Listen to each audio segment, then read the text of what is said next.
Praise allot. అందరికీ నా వందనాలు.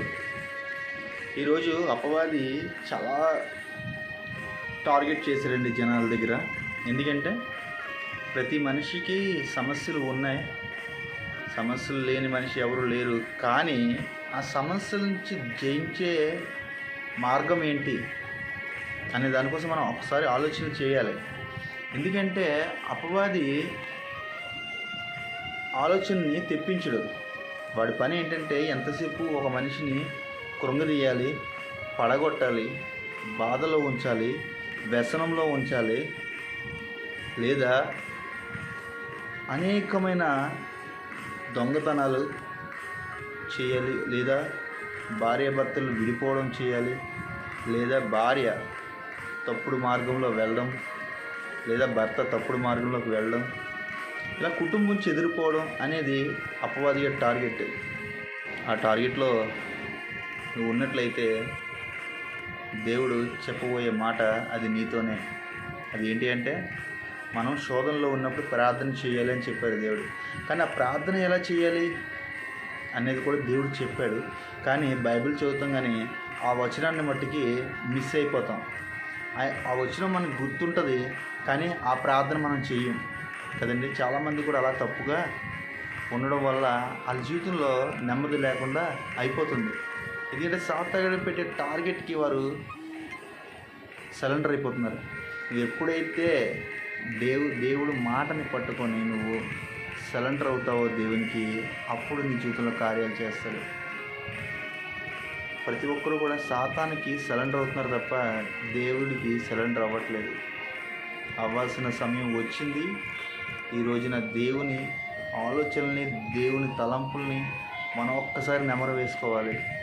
వాక్యంలోకి వెళ్దాం. మత్తయి సువార్త 6వ అధ్యాయం 9వ వచనంలో ఉంటుంది. కాబట్టి మీరు ఇలాగూ ప్రార్థన చేయడి. ఎలాగంట మీరు ఇలాగూ ప్రార్థన చేయడి అంటే, దేవాది దేవుడు ప్రభు అయిన యేసుక్రీస్తు ప్రభు వారు మనతో మాట్లాడుతున్నారు.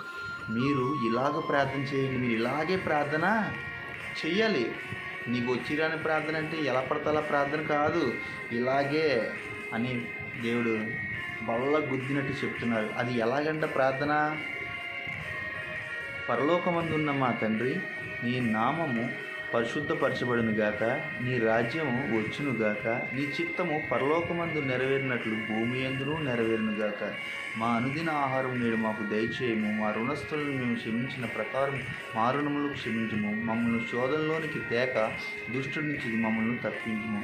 మనుషుల అపరాధములను మీరు క్షమించిన ఎడల మీ పరలోకపు తండ్రియు మీ అపరాధములు క్షమించును. మీరు మనుషుల అపరాధములు క్షమింపక పోయిన ఎడల మీ తండ్రి మీ అపరాధములు క్షమించడు. చూసారండి ఎంత చక్కగా క్లియర్గా మన జీవితం ఆ ప్రార్థనలో ముడిపడి ఉంది. ప్రతి ఒక్క మానవుడు కూడా వినాల్సిన విషయం ఇది. ఎందుకంటే వాడు బ్రతుకుతున్నాడు అంటే అది దేవుని కృప మాత్రమే. అందుకనే దేవాదేవుడు మనల్ని బ్రతికించడానికి ఆయన ప్రార్థనని మనకు నేర్పిస్తున్నారండి. అసలు ఎలా ప్రార్థన చేయాలో దేవుడే వచ్చి చెప్తున్నారు. ఈ మాట దేవుడే, ప్రవక్తలు ఎవరు రాసింది కాదు, ఇది నజరేయుడైన యేసుక్రీస్తు ప్రభు వారు చెప్పారు. ఏంటంట, పరలోకం ఉన్న మా తండ్రి, నీ నామం పరిశుద్ధపరచబడింది కాక. ఇటువంటి ప్రార్థన మనం చెయ్యాలి. ఎందుకంటే మనం శోధనలో ఉన్నప్పుడు దుష్టుడి నుంచి తప్పించే దేవుడంట.